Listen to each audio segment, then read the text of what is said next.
Hello, in this session we'll go with methods of preparation of alkynes. Methods of preparation of alkynes. We know alkynes means there should be a triple bond, carbon triple bond with other carbon atom. Both the carbon atoms are sp hybridized. About these geometrical things we know. I will go with some important methods of preparation. First, we'll go with one inorganic method. You can say calcium carbide on hydrolysis forms calcium hydroxide and acetylene is formed. So, as acetylene is formed here, this is called calcium carbide is called acetylide.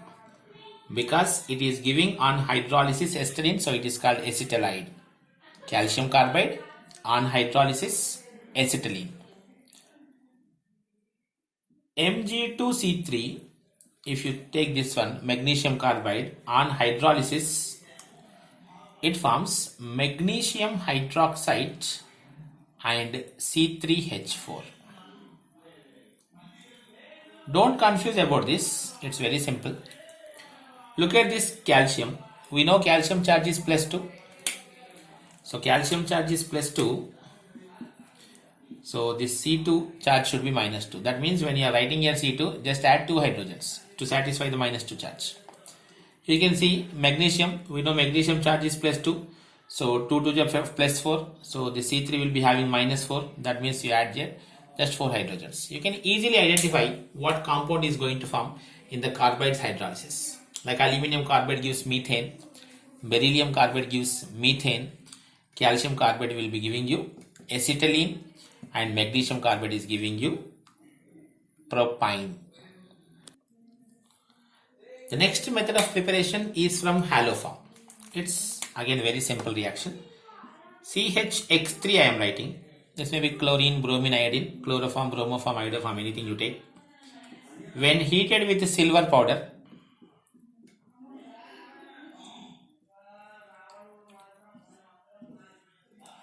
it's gone. 6 silver, 6 halogens removed in the form of 6 AgX. CH, 3 halogens gone from this place now. So CH, 3 gone. They joined with this one. So you are getting here acetylene. Acetylene. So you can say this is one type of dehalogenation. Halogens are replaced. This is dehalogenation. Haloform. When heated with the silver powder, you will be getting there. Here particularly in this case, you are getting there acetylene. The next method of preparation is Kolb's electrolysis. As we know, in the Kolb's electrolysis, an extra bond is going to form between the two carbon atoms. And we want to prepare here an alkyne. That means a triple bond is required here.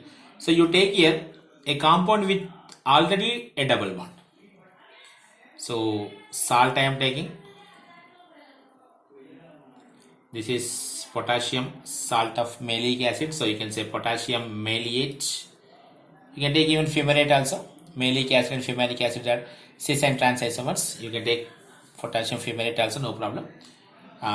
It's aqueous solution. Electrolysis.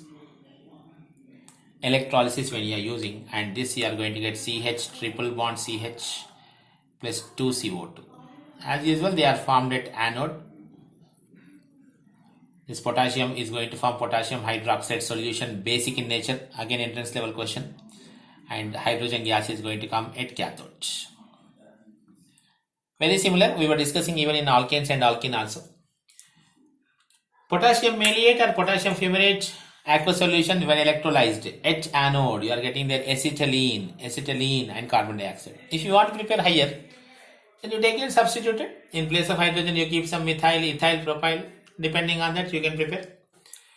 Potassium maleate or potassium fumarate will be giving you acetylene and carbon dioxide at anode. Hydrogen you are getting at cathode, and solution nature will be basic because of the potassium hydroxide. The next method of preparation is dehalogenation. We know dehalogenation means removal of halogens. So the compound I am using here is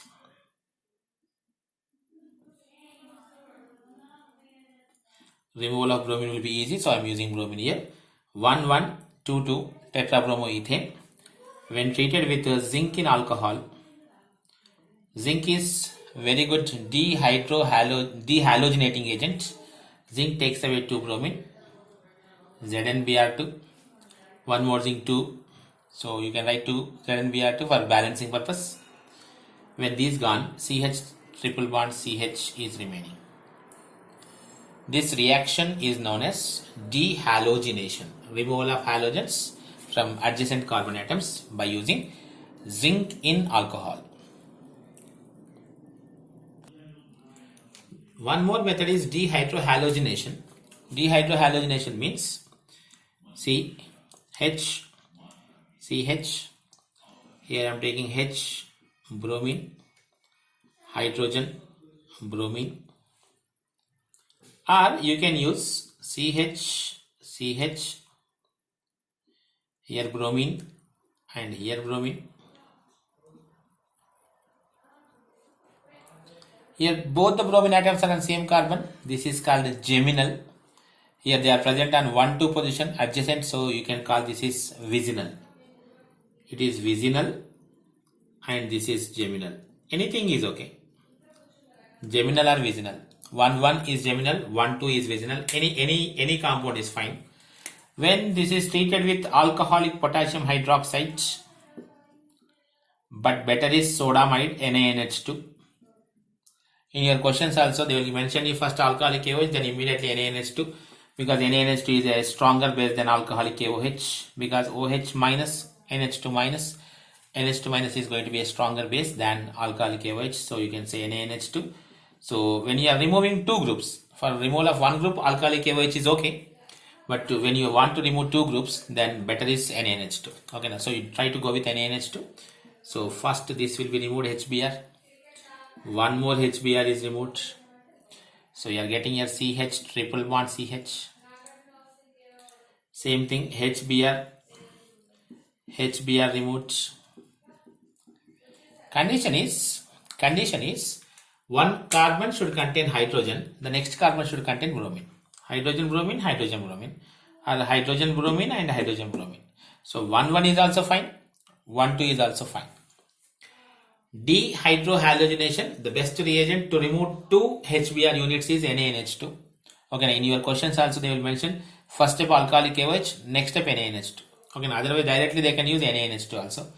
But actually we can use any of this. But to be frank, NH2 minus is stronger base than OH minus. Okay, now because nitrogen is less electronegative atom with negative charge, so that is going to be functioning like a strong base. Dehydrohalogenation, either by using geminal or by using vicinal. Geminal means 1-1, vicinal means 1-2.